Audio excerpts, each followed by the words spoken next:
Hello friends, എല്ലാവർക്കും good morning. അപ്പോൾ ഇന്നത്തെ ഒരു സൂപ്പർ ഹിറ്റ് വിശേഷത്തിലേക്ക് എല്ലാവർക്കും സ്വാഗതം. അങ്ങനെ നമ്മുടെ ഗൗതം അഭിരാമിയെയും കൊണ്ട് സ്കാനിങ് റൂമിലേക്ക് പോവുകയാണ്. അപ്പോഴാണ് ആ ഗുണ്ട കാണുന്നത്. അപ്പോൾ ഗുണ്ട ഈ പോലീസുകാരനെ കണ്ടു കഴിഞ്ഞപ്പോഴേക്കും ഇയാൾക്ക് ഇത് തന്നെ പണിയുള്ളൂ, ഇയാളുടെ കൂടെ ആരാണ് ഈ പെണ്ണ്, അല്ല ഇയാൾക്ക് ഭാര്യയും കുടുംബമൊക്കെ ഉള്ളതല്ലേ, എന്നിട്ട് ഒരു പെണ്ണിനെയും കൊണ്ട് നടക്കുന്നുണ്ടല്ലോ, വല്ല സെറ്റപ്പ് ആയിരിക്കും, എൻ്റെ പൊന്നെ ഇയാളുടെയൊക്കെ ഒരു ഭാഗ്യേ എന്നൊക്കെ പറഞ്ഞുകൊണ്ട് ഇങ്ങനെ സംസാരിക്കുകയാണ്. പിന്നീട് കാണിക്കുന്നത് നമ്മുടെ നന്ദയാണ്. അപ്പം നന്ദയെ തേടി നന്ദയുടെ പ്രൊഫസർ വീട്ടിലെത്തിയിരിക്കുകയാണ്. പ്രൊഫസറെ കണ്ടു കഴിഞ്ഞപ്പോഴേക്കും നന്ദയ്ക്ക് ഭയങ്കര സന്തോഷം. സാറേ, ഇതിൻ്റെ ഒരു ബിഗ് ഇതായിപ്പോയി, കാരണം ഒരു സർപ്രൈസ് ആയിപ്പോയി, എനിക്കത് വിശ്വസിക്കാനായിട്ട് പറ്റുന്നില്ല. സാർ നേരിട്ട് ഇങ്ങോട്ട് വന്നിരിക്കുന്നു, എനിക്ക് വിശ്വസിക്കാനായിട്ട് പറ്റുന്നില്ല സാർ എന്നൊക്കെ പറയുകയാണ്. വിശ്വസിക്കണം നന്ദ, ഒരു കാര്യം പറയാൻ വേണ്ടി തന്നെയാണ് ഞാനിങ്ങോട്ട് വന്നതെന്ന് പറയുകയാണ്. എന്താ സാർ? അപ്പം എല്ലാവരും ആകാംക്ഷയോട് കൂടി തന്നെ ചോദിക്കുകയാണ്. അതായത് ഞങ്ങളുടെ കോളേജിൽ ഒരു ജൂബിലി അവാർഡ് കൊടുക്കുന്നുണ്ട്. ആണോ? ഞങ്ങളെല്ലാവരെയും വിളിക്കാൻ വേണ്ടി വന്നതാണോ സാറ്? അതെ, നിങ്ങളെല്ലാവരെയും വിളിക്കാൻ വേണ്ടി വന്നതാണ്. അപ്പം ഞങ്ങളെല്ലാവരും വന്നോ അല്ലേ ഈ പ്രോഗ്രാമിന്? പിന്നല്ലാതെ വരണ്ടേ?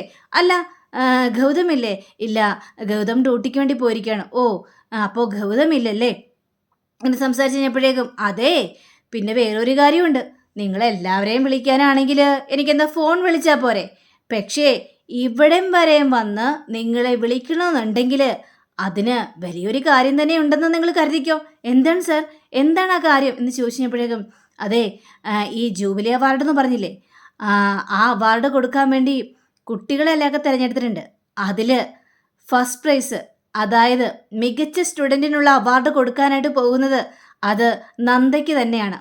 ഇത് കേട്ട് കഴിഞ്ഞപ്പോഴേക്കും എല്ലാവരും ആകെ ഞെട്ടി വരച്ചൊരവസ്ഥയിലായി പോകണം. എന്താ പറഞ്ഞത് എന്ന് ചോദിച്ചു കഴിഞ്ഞപ്പോഴേക്കും, അതെ, നന്ദയാണ് ഞങ്ങളുടെ ബെസ്റ്റ് സ്റ്റുഡൻറ്റിനുള്ള അവാർഡ് നേടിയിരിക്കുന്നത്. ഇത് കേട്ട് കഴിഞ്ഞപ്പോഴേക്കും നന്ദയ്ക്ക് സന്തോഷമായി. അപ്പോൾ നന്ദയാണെങ്കിൽ ഒരുപാട് നന്ദിയുണ്ട് സാർ, ഈ അവാർഡ് ഇത്രയും പിള്ളേരുടെ ഇടയിൽ നിന്ന് എന്നെ തിരഞ്ഞെടുത്തല്ലോ, അതിന് ഒരുപാട് സന്തോഷമുണ്ട്. അയ്യോ, ഇത് ഞങ്ങളുടെ ഔദാര്യമൊന്നും അല്ല നന്ദ, തനിക്ക് അവകാശപ്പെട്ടത് തന്നെയാണ്. പിന്നെ വേറൊരു കാര്യവും കൂടി ഉണ്ട്, ഈ കാര്യങ്ങൾ ഗൗതമിനോട് പറയണേ, ഗൗതമിനോടും ഉറപ്പായിട്ടും ഈ ഫംഗ്ഷന് പങ്കെടുക്കാനായിട്ട് പറയണം. കാരണം തന്നെ നട്ട് നനച്ച് വളർത്തി ഒരാളല്ലേ ഗൗതം. അപ്പോൾ നമ്മൾ വലിയ ചെടികളായി പൂക്കളിടുമ്പോൾ അതിലൊരു പുഷ്പം ഈ നമ്മളെ വളർത്തിയ ആൾക്കും കൊടുക്കുന്നത് അതൊരു സന്തോഷം തരുന്ന കാര്യമല്ലേ എന്നൊക്കെ പറഞ്ഞുകൊണ്ട് പ്രൊഫസർ ഇങ്ങനെ വലിയ വലിയ കാര്യങ്ങളെല്ലാം അവിടെ പറയുകയാണ്. അപ്പോൾ ഇതൊക്കെ കേട്ട് കഴിഞ്ഞപ്പോഴേക്കും എല്ലാവർക്കും ഒരുപാട് സന്തോഷം തോന്നുകയാണ്. എങ്കിപ്പോൾ ഞാൻ പൊയ്ക്കോട്ടെ. അപ്പോൾ ഞാൻ പറഞ്ഞതുപോലെ തന്നെ നിങ്ങളെല്ലാവരും ഈ ഫംഗ്ഷനിൽ പങ്കെടുക്കണം, ഉറപ്പായിട്ടും സാർ, ഉറപ്പായിട്ടും പങ്കെടുക്കണം. പക്ഷേ ഇതൊക്കെ കേട്ടപ്പോൾ എല്ലാവർക്കും സന്തോഷമായെങ്കിലും അവിടെ ചില കല്ലുകടിയന്മാരും കല്ലുകടിയത്തൊക്കെ ഉണ്ടല്ലോ, അവർക്കൊക്കെ ഭയങ്കര കുശുമ്പാണ്. പക്ഷെ ഈ പിങ്കിക്കാണെങ്കിൽ അതിലേറെ കുശുമ്പ്. നന്ദയ്ക്ക് ഓരോ ദിവസം കഴിയും തോറും ഇങ്ങനെ ഉയരങ്ങളിലേക്ക് പോയിക്കൊണ്ടിരിക്കുകയാണല്ലോ. അങ്ങനെ നന്ദ കുറച്ച് നേരം കഴിഞ്ഞപ്പോഴേക്കും നന്ദ ഈ ഗൗതത്തിനെ ഫോൺ വിളിക്കുകയാണ്. ഇപ്പം ഗൗതം ഫോൺ എടുക്കണം. എന്താണ് നന്ദ വിളിച്ചത്? അതെ, എത്രയും പെട്ടെന്ന് ഇവിടെ എത്തിക്കൊള്ളണം. അത് പിന്നെ നന്ദ, വേണ്ട, ഒന്നും പറയണ്ട, ജോലിയാണ്, തിരക്കാണ്, ആ ഇൻഫർമേഷൻ ഉണ്ട്, അതുണ്ട്, ഇതുണ്ട്, എനിക്ക് അന്വേഷണത്തിന് പോകണം എന്നൊന്നും എന്നോട് പറയാൻ നിൽക്കേണ്ട ഗൗതം സാർ. ഗൗതം സാറിനോട് എനിക്ക് അത്യാവശ്യമായിട്ട് ചില കാര്യങ്ങളെല്ലാം പറയാനുണ്ട്, അതുകൊണ്ട് തന്നെ ഇവിടെ എത്തിയേ മതിയാവുള്ളൂ. എന്താ നന്ദ, എന്താണെങ്കിലും ഫോണിൽ പറഞ്ഞാൽ പോരെ? ഇല്ല, പറ്റില്ല. എന്നോട് സ്നേഹമുണ്ടോ? എന്നോടൊരല്പമെങ്കിലും സ്നേഹം ഉണ്ടെങ്കിൽ എത്രയും പെട്ടെന്ന് ഇവിടെ എത്തിയേ മതിയാവുള്ളൂ. ഇതെൻ്റെ ആഗ്രഹമാണ്. എന്നോടിനി മറുവാക്കുകളൊന്നും പറയേണ്ട ഗൗതം സാർ.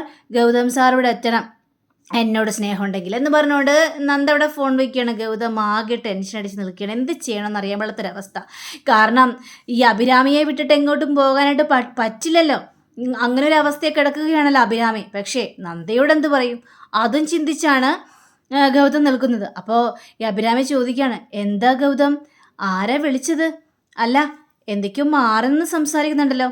ദേ അഭിരാമേ, എനിക്ക് ഒഫീഷ്യലായിട്ട് കുറേ കാര്യങ്ങളുണ്ടാവും, പേഴ്സണലായിട്ടും കുറേ കാര്യങ്ങളുണ്ടാവും. അങ്ങനെ ഒരുപാട് സംസാരിക്കാനേ ഉണ്ടാവും. എനിക്ക് മനസ്സിലായി ഗൗതം. എന്താ അഭിരാമി, നിന്നെ ഒറ്റിക്കൊടുക്കുമെന്ന് നിനക്ക് പേടിയുണ്ടോ എന്ന് ചോദിച്ചപ്പോഴേക്കും, പേടിയുണ്ടായിരുന്നോ? ഇപ്പം എനിക്ക് പേടിയില്ല. എനിക്കിപ്പോൾ ഗൗതത്തെ പൂർണ്ണ വിശ്വാസമാണ്. ഗൗതം എന്നെ ഒറ്റിക്കൊടുക്കില്ലെന്ന് എനിക്ക് പൂർണ്ണ വിശ്വാസം. അങ്ങനെ നമ്മുടെ അഭിരാമിയാണെങ്കിൽ ഇവരുടെ തത്വങ്ങളെക്കുറിച്ച് കൂടുതൽ പറഞ്ഞുകൊണ്ടിരിക്കുകയാണ്. നിർത്ത് അഭിരാമി, ഇനി ഈ കാര്യത്തെക്കുറിച്ച് ഒന്നും സംസാരിക്കണ്ട. നീ നിൻ്റെ അമ്മയെ കണ്ടിട്ട് എത്ര നാളായി? ഒരുപാട് നാളായല്ലേ? നീ എത്ര വർഷങ്ങൾ കഴിഞ്ഞാലും നിൻ്റെ അമ്മയുടെ മുന്നിൽ ചെന്നാൽ അവർക്ക് നീ മകള് തന്നെയാണ് അഭിരാമി. അത് എത്ര വർഷങ്ങൾ കഴിഞ്ഞാലും കാലം കഴിഞ്ഞാൽ ആ ഒരു ബന്ധം ഒരിക്കലും മാറില്ല. അതങ്ങനെ തന്നെ നിലനിൽക്കും. പക്ഷേ നീ ഇങ്ങനൊരാളാണ്, ഇങ്ങനൊരു അവസ്ഥയുള്ള ഒരാളാണെന്ന് കഴിഞ്ഞാൽ ആ അമ്മയ്ക്ക് എങ്ങനെയായിരിക്കും സംഭവിക്കാനായിട്ട് പോകുന്നത്? അതുകൊണ്ട് തന്നെയാണ് ഞാൻ പറയുന്നത്. എനിക്കറിയാം ഗൗതം പറയുന്ന കാര്യങ്ങളെല്ലാം മനസ്സിലായി. പക്ഷേ മറ്റൊരു കാര്യമുണ്ട്.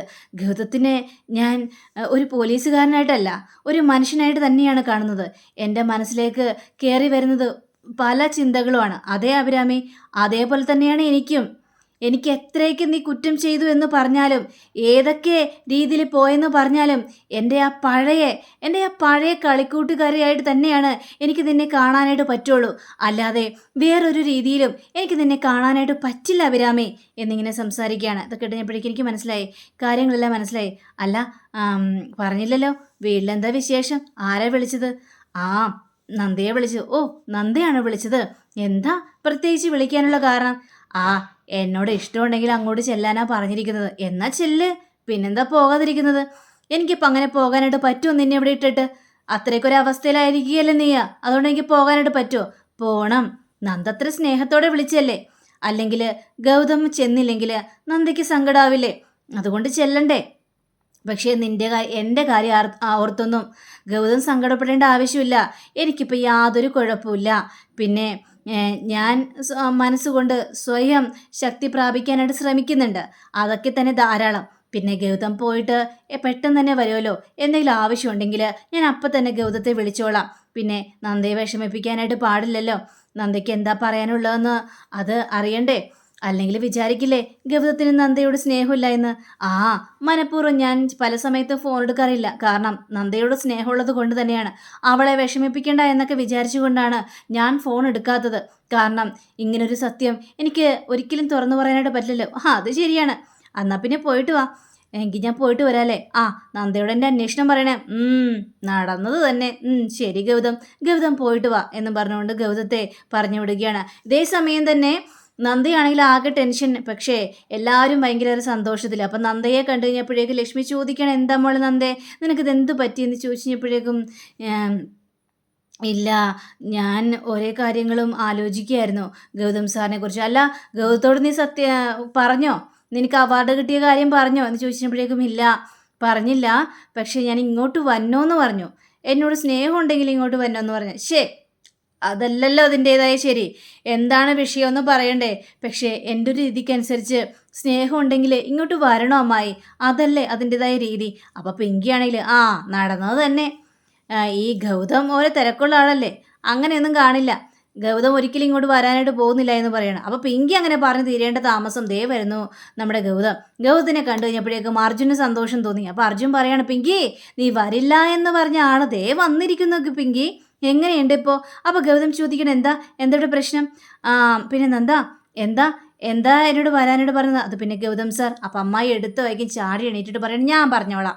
അങ്ങനെ ഗൗതമോട് പറയാണ്, അതെ, ഇന്ന് നന്ദയുടെ കോളേജ് പ്രൊഫസർ ഇവിടെ വന്നായിരുന്നു. എന്നിട്ട് നമ്മളെല്ലാവരും ഒരു അവാർഡ് ഫംഗ്ഷന് വിളിച്ചിരിക്കുകയാണ്. അവരുടെ കോളേജിലെ ഏറ്റവും ബെസ്റ്റ് സ്റ്റുഡൻറ്റിനുള്ള അവാർഡ് കിട്ടിയിരിക്കുന്നതേ അത് നന്ദയ്ക്കാണ്. ഇത് കേട്ട് കഴിഞ്ഞപ്പോഴേക്കും ഗൗതമിന് കിട്ടിയ സന്തോഷം പറഞ്ഞറിയിക്കാൻ പറ്റുന്ന സന്തോഷം തന്നെയാണ്. ആണോ നന്ദ, ഞാൻ ഈ കേട്ടത് സത്യം തന്നെയാണോ എന്ന് ചോദിക്കുകയാണ്. അതെ ഗൗതം, സത്യം തന്നെയാണെന്ന് പറയാണ്. എല്ലാവർക്കും ഭയങ്കര സന്തോഷം തോന്നുന്നു. അപ്പോൾ ഈ വരുന്ന 7-ാം തീയതി അതായത് വ്യാഴാഴ്ച അവാർഡ് ഫംഗ്ഷന് പോകണമെന്ന് പറഞ്ഞിരിക്കുകയാണ്. എല്ലാവരും ചെല്ലണമെന്ന് പറഞ്ഞിരിക്കുകയാണ്. അയ്യോ, അവാർഡ് ഫംഗ്ഷൻ, അത് പിന്നെ എനിക്ക് വേണ്ട, ഒന്നും പറയണ്ട. ഗൗതം വന്നേ മതിയാവുള്ളൂ. നിനക്ക് എന്ത് തിരക്കുണ്ടെങ്കിലും അത് മാറ്റി വെക്കണം ഗൗതം. അപ്പോൾ ഗൗതത്തിന് ഇത് കേട്ട് കഴിഞ്ഞപ്പോഴേക്കും ആകെ വല്ലാത്തൊരു ബുദ്ധിമുട്ട് തോന്നി. ഇങ്ങനെ ഗൗതം അവിടെ നിന്ന് പോവുകയാണ്. അപ്പോൾ നന്ദയ്ക്ക് അതൊരു സങ്കടം തോന്നി. അങ്ങനെ പിങ്കി നേരെ ഗൗതമിൻ്റെ പുറകെ ഓടി ചെന്നിട്ട് അവിടെ നിൽക്ക് എന്ന് പറഞ്ഞുകൊണ്ട് തടയുകയാണ്. എന്താ പിങ്കി? അതെ, ഞാൻ ചോദിക്കാനുള്ള മറുപടി പറഞ്ഞിട്ട് പോയാൽ മതി. ഇത്രയും നേരം ഗൗതം എവിടെയായിരുന്നു എന്ന് ചോദിക്കുകയാണ്. ഇത് കേട്ടുകഴിഞ്ഞപ്പോഴേക്കും ഞാനൊരു കാര്യം പറയാം പിങ്കി, നീ എന്തിനാ അതെന്നോട് ചോദിക്കുന്നത്? എന്നോട് ചോദിക്കാനുള്ള അധികാരം നിനക്ക് എന്തുണ്ട് പിങ്കി? നീ എന്നോട് ചോദിക്കേണ്ട കാര്യമില്ല. നിനക്ക് നിൻ്റെതായ ഭർത്താവുണ്ടല്ലോ, നിൻ്റെ ഭർത്താവിനോട് ചോദിച്ചാൽ മതി. എനിക്കങ്ങനെ ഒഫീഷ്യൽ കാര്യങ്ങൾ അങ്ങനെ പലതും ഉണ്ടാവും. ഞാൻ പല സ്ഥലത്ത് പോവുകയും ചെയ്യും. അതൊന്നും നിന്നെ ബോധിപ്പിക്കേണ്ട കാര്യമില്ല എന്നും പറയുകയാണ്. അങ്ങനെ പോകാൻ പറട്ടെ ഗൗതം. ഞാൻ ചോദിച്ചതിന് മറുപടിയെല്ലാം പറഞ്ഞാൽ മതി. ദേ ഗൗതം തിരക്കാണ്, അതാണ് ഇതൊന്നും പറഞ്ഞുകൊണ്ട് തന്നെ ഇവിടുന്ന് മാറി നിൽക്കുന്നുണ്ട്. പക്ഷേ ഇതൊന്നും നന്ദ ചോദിക്കുന്നില്ല. പക്ഷേ ഞാൻ ഗൗതത്തോട് ചോദിക്കും. എൻ്റെ മുന്നിൽ നിന്ന് ഒഴിഞ്ഞു മാറാനായിട്ട് നോക്കണ്ട. അതെ, കൂടുതൽ വേഷം കെട്ടാൻ നിൽക്കണ്ട പിങ്കി. ഞാൻ പറഞ്ഞത് തന്നെ പറയുള്ളൂ. എന്നോട് ചോദിക്കാനുള്ള അധികാരം നിനക്കില്ല. അത് നന്ദയ്ക്കു മാത്രമുള്ളു. പിന്നെ അപ്പം ഇത് കേട്ടുകഴിഞ്ഞപ്പോഴേക്കും ശരി, നന്ദയോട് പറയാലോ. ഭാര്യ എന്നുള്ളൊരു ലേബല് നന്ദയ്ക്കുണ്ടല്ലോ. ലേബലല്ല, എല്ലാ അർത്ഥം കൊണ്ടും നന്ദ എൻ്റെ ഭാര്യയാണ്. എന്താ പിങ്കിക്കതിന് സംശയമുണ്ടോ? ശരി ശരി ആയിക്കോട്ടെ. എങ്കിൽ പിന്നെ നന്ദയോട് എന്തുകൊണ്ട് ഇത് പറയുന്നില്ല? നന്ദയ്ക്കറിയാവോ നിങ്ങൾ എവിടെയായിരുന്നു എന്ന്? ഇല്ലല്ലോ. എങ്കിലത് പറഞ്ഞിട്ട് പോയാൽ മതി. നന്ദയല്ല ഈ പിങ്കി. പിങ്കി ചോദിച്ചാൽ അതിനുള്ള മറുപടി കിട്ടിയിരിക്കണം. പിങ്കിക്ക് സംശയങ്ങൾ ഏറെയാണ്. ഇത് കേട്ടുകഴിഞ്ഞപ്പോഴേക്കും നമ്മുടെ ഈ ഗൗതത്തിന് ആകെ ദേഷ്യം വരികയാണ്. ദേ പിങ്കി, നിൻ്റെ ഭർത്താവ് നിൻ്റെ കൂടെ ഉണ്ടല്ലോ. ആ ഭർത്താവിൻ്റെ കാര്യങ്ങൾ നീ അന്വേഷിച്ചാൽ മതി, അല്ലാതെ എൻ്റെ കാര്യങ്ങൾ അന്വേഷിക്കണ്ട. വഴി മാറ് പിങ്കി. ഇല്ല, ഞാൻ മാറില്ല. എങ്കിലേ എനിക്കൊരു മറുപടി തന്നേ മതിയാവുള്ളൂ. ഈ അഭിരാമിയെക്കുറിച്ചുള്ള സത്യങ്ങൾ നന്ദയ്ക്ക് അറിയാവോ? അല്ല, ഈ അഭിരാമി ആരാണ്? ഇത് കേട്ട് കഴിഞ്ഞപ്പോഴേക്കും ഗൗതത്തിനാകെ ടെൻഷനായി. ദൈവമേ, ഞാൻ ഇവളോട് എങ്ങനെ ഇതെല്ലാം പറയും? ഇങ്ങനെ പറഞ്ഞു കഴിഞ്ഞാലാകെ പ്രശ്നമാവുമല്ലോ. ദേ അഭിരാമി എന്താണ് ഏതാണ്, എനിക്ക് ഒഫീഷ്യൽ കാര്യമായിട്ട് പല കാര്യങ്ങളുണ്ടാവും. നീ വഴി മാറാൻ നോക്ക്. അപ്പോൾ വഴി മാറാതെ ഈ പിങ്കിയാണെങ്കിൽ തടഞ്ഞു നിർത്തുകയാണ്. അപ്പോൾ അർജുൻ ഇത് കാണുകയാണ്. പിങ്കി എന്നും പറഞ്ഞുകൊണ്ട് ഒച്ചത്തിലൊരു വിളി. നീ എന്തിനാ ഗൗതമേട്ടനെ ചോദ്യം ചെയ്യുന്നത്? ദേ നിനക്കതിന് ഒരു അധികാരവുമില്ല. ഇവിടെ ഞാനുണ്ട്. നിനക്ക് എന്തെങ്കിലും സംശയം ഉണ്ടെങ്കിൽ എന്നോട് ചോദിച്ചാൽ മതി. പിന്നെ ഗൗതമേട്ടനെ ചോദ്യം ചെയ്യാനും കാര്യങ്ങൾ സംസാരിക്കാനും ഒക്കെ ഗൗതമേട്ടൻ്റെ ഭാര്യയായ നന്ദയുണ്ട്. അതുകൊണ്ട് നന്ദ ചോദിച്ചാൽ മതി. ആ അധികാരം നീ എടുക്കാനായിട്ട് നിൽക്കണ്ട പിങ്കി. ഗൗതമേട്ടൻ പോയിക്കോ എന്നും പറഞ്ഞുകൊണ്ട് ഗൗതമേട്ടനെ പറഞ്ഞു വിടുകയാണ്. പിങ്കിയെ പൊളിച്ചെടുക്കുകയാണ് നമ്മുടെ അർജുൻ. പിങ്കിക്ക് അത് വല്ലാത്തൊരു ഷോക്കായിപ്പോയി. അപ്പോൾ പിങ്കി ആണെങ്കിൽ മനസ്സിലിങ്ങനെ ചിന്തിക്കുകയാണ്, ഒരിക്കലും ഞാനതിന് സമ്മതിക്കില്ല. ഈ അഭിരാമി ആരാണെന്ന് ഞാൻ കണ്ടെത്തും. ഒരിക്കൽ രാമേശ്വരത്ത് വെച്ച് ഗൗതം എൻ്റെ മനസ്സിലേക്ക് കയറിക്കൂടി. മറ്റൊരിടത്ത് വെച്ച് നന്ദ മനസ്സിലേക്ക് കയറിക്കൂടി. ഇനിയിപ്പോൾ മുള്ളംകോലിൽ വെച്ച് ഈ അഭിരാമി എന്ന് പറഞ്ഞൊരു പെണ്ണ് ഗൗതമിൻ്റെ ജീവിതത്തിലേക്ക് വരാനായിട്ട് ഞാൻ സമ്മതിക്കില്ല. എന്തായാലും കാണണമല്ലോ, ശത്രുവിൻ്റെ ശത്രു മിത്രം. അതായിട്ടാണ് ഇപ്പം എനിക്ക് അഭിരാമിയെ തോന്നുന്നത് എന്നൊക്കെ പറഞ്ഞുകൊണ്ട് ഇവൾ അങ്ങനെ ഓരോ കാര്യങ്ങൾ ചിന്തിക്കുകയാണ്. പിന്നീട് കാണിക്കും നമ്മുടെ നന്ദയുടെ അടുത്തേക്ക് ചെല്ലുകയാണ് ഗൗതം. നന്ദ ഭയങ്കര സന്തോഷത്തിലാണ്. അവാർഡ് കിട്ടിയതിൽ സന്തോഷമാണല്ലോ. പറ, തനിക്ക് ഞാൻ എന്ത് സമ്മാനം തരണമെന്ന് പറഞ്ഞുകൊണ്ട് കയ്യിലൊക്കെ ഒരു ഉമ്മ കൊടുക്കുകയാണ്. ഇതിൽ പരം സമ്മാനം എനിക്ക് തരാനില്ലല്ലോ, എനിക്ക് തരാനുള്ള സമ്മാനം തന്നല്ലോ. എന്നാലും അങ്ങനെയല്ലല്ലോ നന്ദയ്ക്ക് എന്ത് സമ്മാനമാണ് വേണ്ടത്? എനിക്കൊരു സമ്മാനം മാത്രം മതി. എന്ത് സമ്മാനം? അതായത് ഒരു ഇൻവെസ്റ്റിഗേഷൻ. എന്ത് ഇൻവെസ്റ്റിഗേഷൻ? ഇതാണോ സമ്മാനം? ആരാണ് ഈ അഭിരാമി? ആ സത്യം എന്നോട് തുറന്ന് പറയുമോ സാർ? ഇത് കേട്ട് കഴിഞ്ഞപ്പോഴേക്കും നമ്മുടെ ഗൗതം ആകെ ഞെട്ടി വരച്ചൊരവസ്ഥയിലായി പോവുകയാണ്. അപ്പോൾ അങ്ങനെയും കാണിച്ചുകൊണ്ടാണ് ഇന്നത്തെ റിവ്യൂ ഇവിടെ അവസാനിച്ചിരിക്കുന്നത്. അടുത്ത റിവ്യൂവിനെ കാത്തിരിക്കുക, സബ്സ്ക്രൈബ് ചെയ്യുക. എല്ലാവർക്കും നല്ലൊരു ദിനം ആശംസിക്കുന്നു. Thank you. ബൈ.